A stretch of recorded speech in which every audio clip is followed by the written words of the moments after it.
রাও জানে আমরা শান্তি এবং সৌহার্দ্যপূর্ণ আচরণের জন্য চাইতেছি বারবার।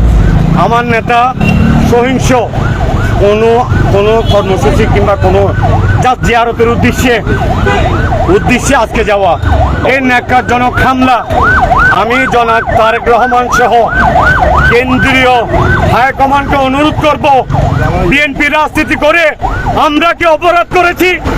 বিএনপি রাজনীতি করে আমরা ত্যাগ করে কি অপরাধ করেছি? বিএনপি রাজনীতি করে বাড়ি ছাড়া হয়েছি, মামলা হয়েছি, জুলুমের শিকার হয়েছি, আমরা কি অপরাধ করেছি? আজকে কেন আমাদের কর্মী ভাইরা এখনো বুঝতে পারছি না কতজন কর্মী নিখোঁজ হয়েছে, আহত হয়েছে? আপনাদের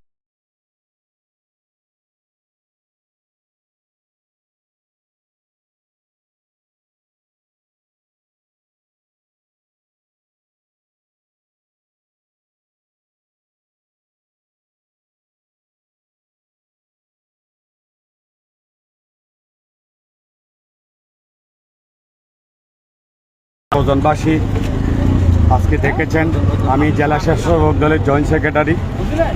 বিগত 17টি বছর গ্রামের বাড়িতে থাকতে পারি নাই, জেল জুলুম ইভেন কি শহরের অঞ্চলেও থাকতে পারি নাই।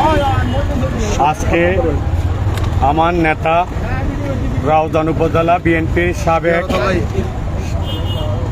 সাবেক সভাপতি জনাব মহিউদ্দিন আহমদ গত কয়েকদিন আগে উনি মৃত্যুবরণ করেছেন। আজকে ওনার জিয়ারত করার জন্য আমরা চট্টগ্রাম উত্তর জেলার নেতৃবৃন্দ এবং আমার প্রিয় নেতা গোলাম আকবর খন্দকার সহ আমাদের কর্মী বাহিনী নিয়ে যখন আমরা জিয়ারতের উদ্দেশ্যে যাচ্ছিলাম, তখন এক শ্রেণীর দুষ্কৃতিকারী যারা অতীতে আওয়ামী লীগের সাথে ছিল, আজকে আমি প্রকাশ্য বলতে চাই, কোনো দ্বিধা নাই আমার, কারণ রাজপথে সংগ্রাম করেছি আমরা, শেখ হাসিনার বিরুদ্ধে সংগ্রাম করেছি আমরা, ত্যাগ করেছি আমরা, গ্রামের বাড়িতে যেতে পারি নাই আমরা, আমাদের গ্রামের বাড়িতে আমার আম্মা সহ সবাইকে হামলা করেছে অনেকবার। আজকে খুবই দুঃখের সহিত বলতে হচ্ছে, আমরা আজকে এত কষ্ট স্বীকার করে রাজনীতি করে আজকে আমরা একজন বিগত আমাদের যার হাতে আমরা রাজনীতি শিখেছি জনাব মহিউদ্দিন আহমদের কবরে জিয়ারত করতে যেতে পারতেছি না। আমি আজকে আপনাদের মাধ্যমে আপনাদেরকে জানাচ্ছি যে ন্যাক্কারজনক হামলা, বিশেষ করে আমার নেতার উপর যে গোলাম আকবর খন্দকার খুব বেশি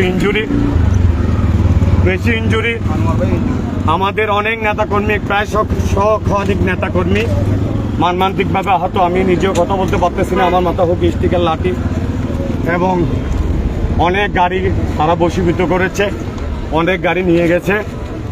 আপনারা বলেন রাজনীতি আর সন্ত্রাস কি এক জিনিস কিনা? সন্ত্রাস এক জিনিস।